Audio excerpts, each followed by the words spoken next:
মৰমৰ ছাত্ৰ-ছাত্ৰীসকল তোমালোক সকলোকে মোৰ ভিডিঅ'লৈ স্বাগতম জনাইছো। ইতিমধ্যে মই আগৰ ভিডিঅ'ত অনুশীলনী 6.2 ৰ অংকখিনি আলোচনা কৰি শেষ কৰিছো। এতিয়া তাৰ পিছৰ অংকখিনিলৈ যাম, অৰ্থাৎ অনুশীলনী 6.3 আলোচনা কৰিম। কিন্তু তাৰ আগতে তোমালোকে ত্ৰিভুজৰ সদৃশতাৰ চৰ্তৰ বিষয়ে আকৌ অকণমান জানি ল'ব লাগিব। ইতিমধ্যে তোমালোকে পাই আহিছা যে কি দুটা ত্ৰিভুজ সদৃশ হ'ব যদিহে সিহঁতৰ অনুৰূপ কোণবিলাক সমান হয় আৰু সিহঁতৰ অনুৰূপ বাহুবোৰ একে অনুপাতত থাকে। অৰ্থাৎ ইয়াত দুটা ত্ৰিভুজ দিছে, ত্ৰিভুজ ABC আৰু ত্ৰিভুজ DEF। এই দুটা ত্ৰিভুজক সদৃশ বুলি তেতিয়াহে ক'ব যদি সিহঁতৰ অনুৰূপ কোণবোৰ সমান হয়। অৰ্থাৎ angle A = D, B = E আৰু C = F। এই কোণ তিনিটা অনুৰূপ কোণবিলাক সমান হয় আৰু লগতে সিহঁতৰ অনুৰূপ বাহুবিলাক একে অনুপাতত থাকিব লাগিব। AB/DE = BC/EF = CA/FD।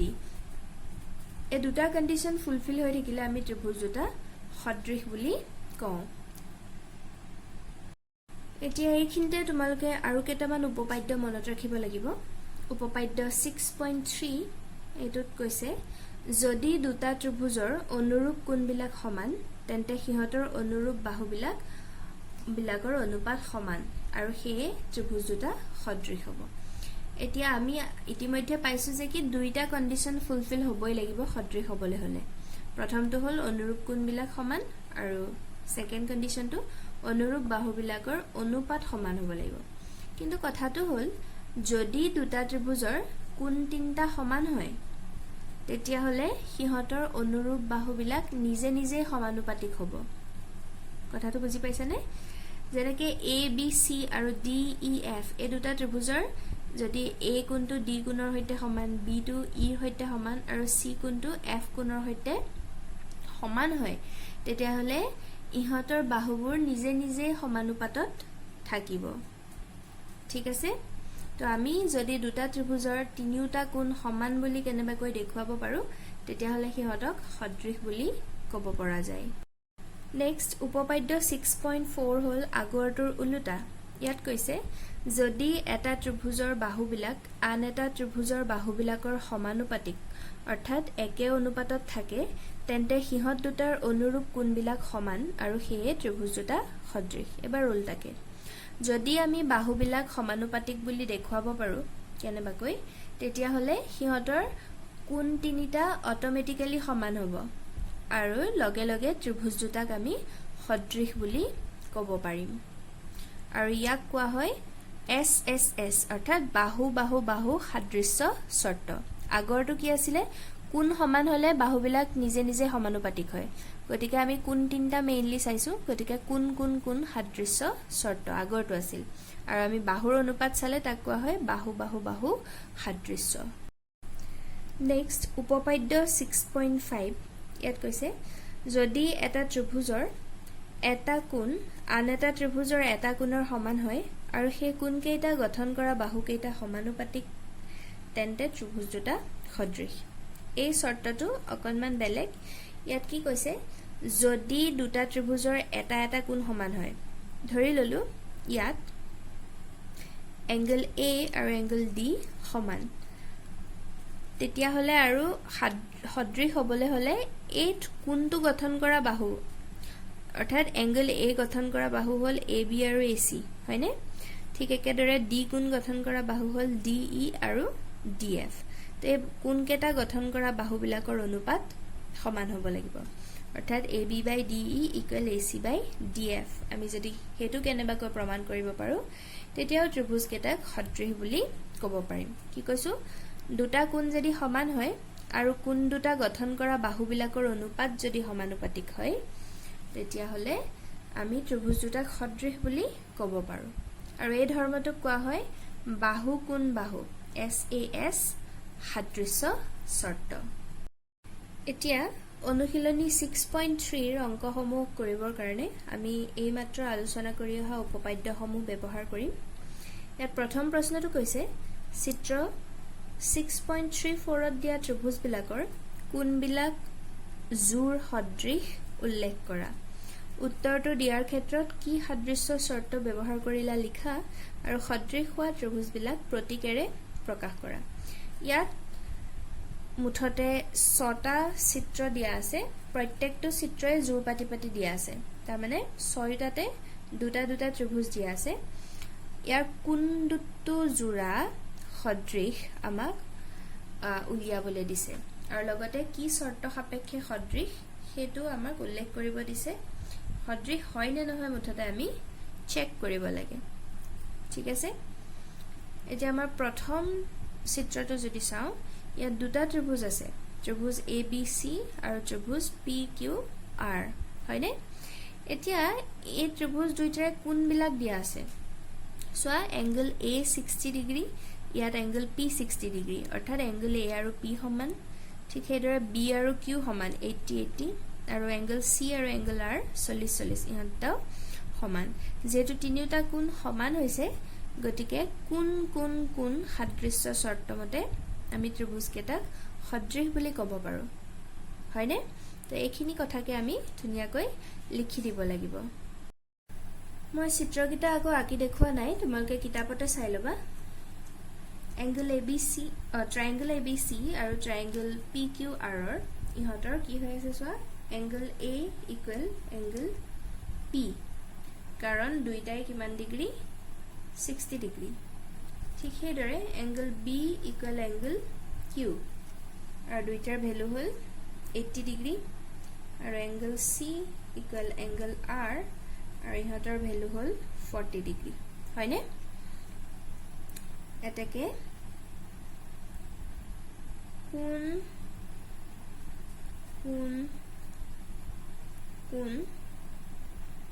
শৰ্ত সাপেক্ষে আমাক শৰ্তটো উল্লেখ কৰি দিব দিছে হয়নে নহয় কোন শৰ্ত সাপেক্ষে আমি কি ক'ব পাৰো ত্ৰিভুজ ABC সদৃশ ত্ৰিভুজ PQR এই সিম্বলডালক সদৃশ সিম্বল বুলি কোৱা হয় ইংলিছত ইয়াক পঢ়া হয় ট্ৰায়াঙ্গল ABC similar to triangle PQR ঠিক আছে তাৰ মানে প্ৰথম চিত্ৰ জোড়া সদৃশ হয় আৰু শৰ্তটো হল কোন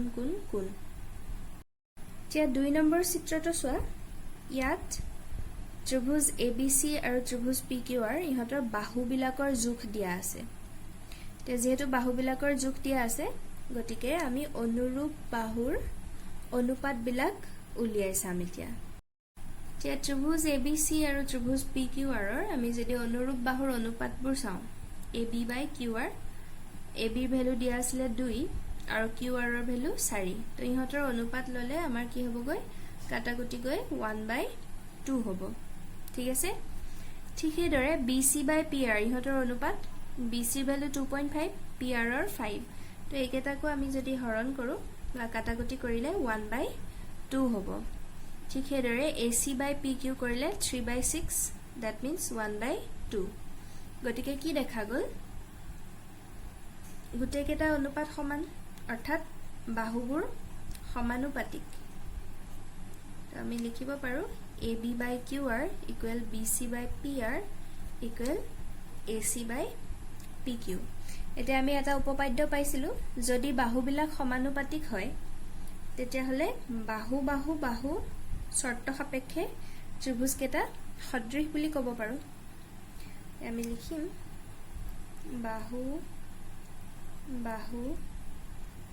বাহু শৰ্ত সাপেক্ষে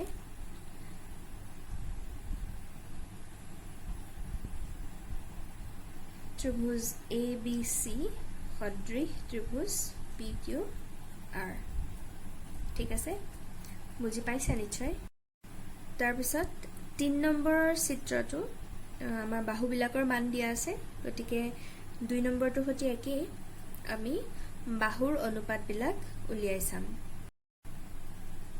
এতিয়া MP by DE কৰিলে কি হ'ব 2/4 ইয়াৰ ভ্যালু পাম গৈ আমি 1/2 কাটাকুটি কৰিলে 2 ৰে কাটাকুটি যাব ঠিক হেদৰে LP by DF 3/6 ইয়াক কাটাকুটি কৰিলে 1/2 পাম কিন্তু LM by EF এটো সোয়া 2.7/5 যদি 2.5 থাকিলহেঁতেন তেতিয়া আমি 1/2 পালোহেঁতেন ভ্যালুটো, কিন্তু 2.7 আৰু তলত আছে 5, ইহঁতক আৰু কাটাকুটি কৰিব নোৱাৰি।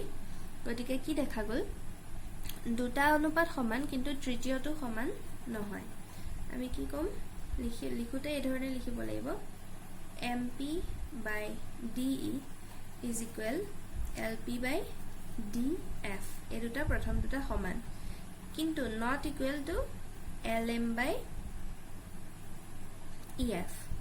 থাৰ্ড অনুপাতটোৰ লগততো সমান নহয়।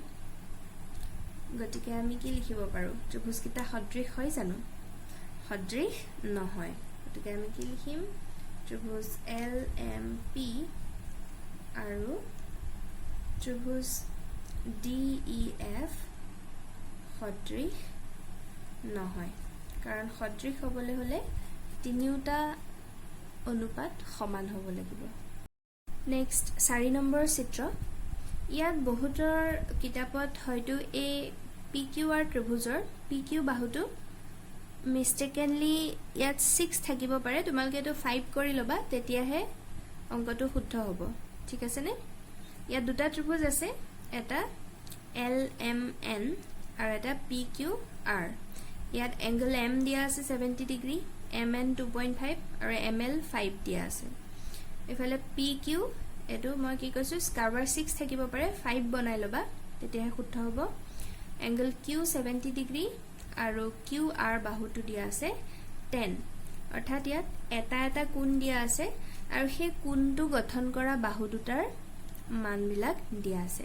তো আমি যেটো তৃতীয় উপপাদ্য পাইছিলোঁ, অৰ্থাৎ 6.5, যে কি যদি দুটা ত্ৰিভুজৰ এটা কোণ সমান হয় আৰু লগতে সেই কোণ গঠন কৰা বাহুবিলাক সমানুপাতিক, তেতিয়া সদৃশ হ'ব।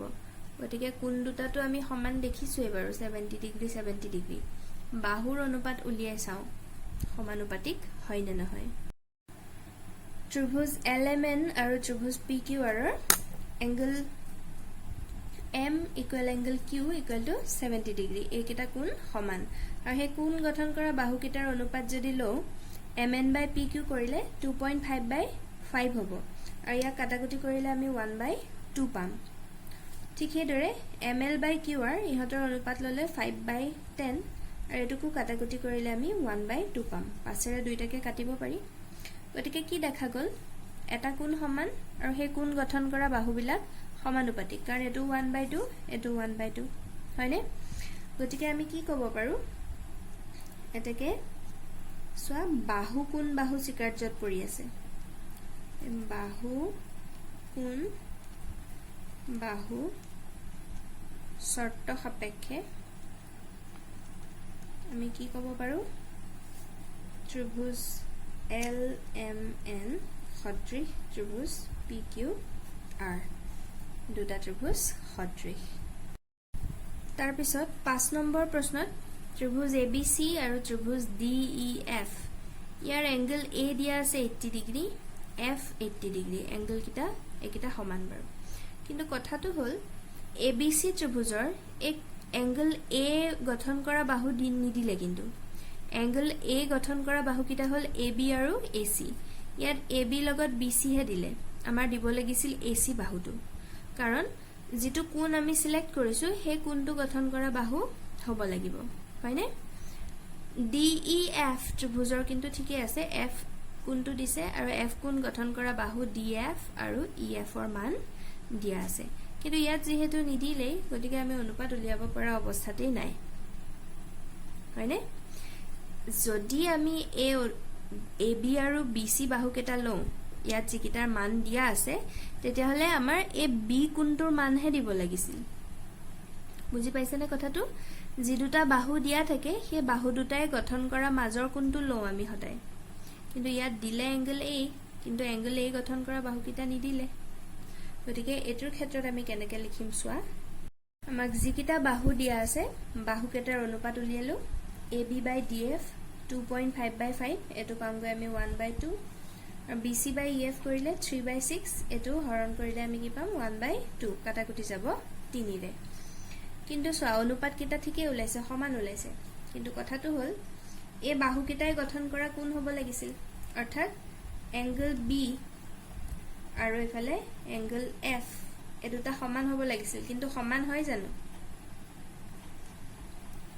কাৰণ আমাৰ এংগল বি মান দিয়াই নাই নহয় গতিকে আমি নট ইকুৱেল লিখিম কিন্তু angle B not equal to angle F angle B কিয় কনসিডাৰ কৰিলো কাৰণ আমি এ বি আৰু বি সি বাহুহে লৈছো A B C ত্ৰিভুজৰ A B আৰু বি সি বাহুহে দিয়া আছে এই দুটা বাহুৱে গঠন কৰা কোনটো হল এংগল বি এফ টো ঠিকে আছে বাৰু ডি এফ আৰু ই এফ এ গঠন কৰিছে আৰু এফ ৰ মান দিয়া আছে কিন্তু বি ৰ মানটো যে আমাক নিদিলে গতিকে এটা আমাৰ সমান নহয় দিয়া হলে আমি সমান বুলি ক'ব পাৰিলোহেঁতেন সমান যেহেতু নহয় গতিকে আমি কি লিখিম এটাকে ত্ৰিভুজ এ বি সি আৰু ত্ৰিভুজ ডি ই এফ সদৃশ নহয় ঠিক আছে তাৰ পিছত লাষ্ট চিত্ৰ 6 নম্বৰ ইয়াত ডি ই এফ আৰু পি কিউ আৰ ত্ৰিভুজ দিয়া আছে ইয়াত আকৌ দুটা কোণহে দিছে চোৱা ডি কোণৰ মান 70 ডিগ্ৰী ইৰ মান হল 80 ডিগ্ৰী এফ টো আমি নাজানো ঠিক তেনেকৈ পি কিউ আৰ ত্ৰিভুজৰ কিউ এংগলটো দিয়া আছে 80 ডিগ্ৰী আৰু এংগল আৰ ৰ ভ্যালু দিয়া আছে 30 ডিগ্ৰী কিন্তু এটা কথাটো হল আমিতো এটা কথা জানো যে এটা ত্ৰিভুজৰ তিনিটা কোণৰ সমষ্টি আৰু যোগফল কিমান হয় 180 ডিগ্ৰী গতিকে দুটা দিয়া থাকিলে আমি 3 নম্বৰটো উলিয়াই লব পাৰো হয়নে তো আমি 3 নম্বৰটো উলিয়াই চাম ত্ৰিভুজ ডি ই এফ ৰ এংগল ডি আৰু এংগল ই ৰ মান দিয়া আছে 70 ডিগ্ৰী আৰু 80 ডিগ্ৰী এটাকে এংগল এফ ৰ মান কেনেকৈ উলিয়াম 180 পৰা এই যে দুটা দিয়া আছে তাৰ যোগফলটো বিয়োগ কৰি দিলে হল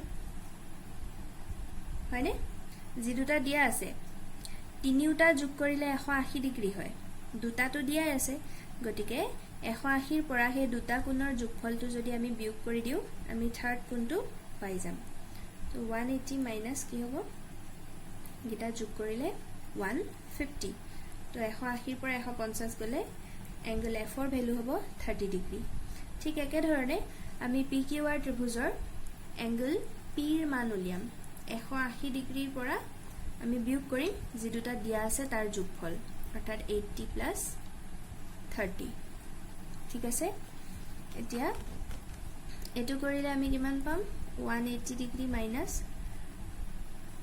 110 অৰ্থাৎ আমি পামগৈ 70 ডিগ্ৰী গতিকে এতিয়া আমাৰ হাতত দুইটা ত্ৰিভুজৰ তিনিটা কোণৰ মান আহি পৰিছে এতিয়া আমি যদি চাও কি দেখা গৈছে এংগল ডি 70 ডিগ্ৰী আৰু ইয়াত এংগল পি 70 ডিগ্ৰী হয়নে এংগল ই 80 ডিগ্ৰী ইফালে এংগল কিউ 80 ডিগ্ৰী ঠিক সেইদৰে এংগল এফ হল এংগল আৰ ৰ সৈতে সমান আৰু দুইটাৰে মান 30 ডিগ্ৰী যেহেতু তিনিটা কোণ সমান গতিকে আমি কি ক'ব পাৰো কোন স্বীকাৰ্য মতে বা কোন শৰ্ত মতে ত্ৰিভুজ ডি ই এফ সদৃশ ত্ৰিভুজ পি কিউ আৰ আমি লাষ্টৰটো সদৃশ পালোগে ঠিক আছে তো এই ধৰণে তোমালোকৰ বাহু আৰু কোণৰ মান দিয়া থাকিলে শৰ্তকিটা ব্যৱহাৰ কৰি যদি মানি চলে আমি দুটা ত্ৰিভুজ সদৃশ বুলি ক'ব পাৰো আৰু যদি মানি নচলে তেতিয়া হলে ত্ৰিভুজ কেইটা সদৃশ নহয়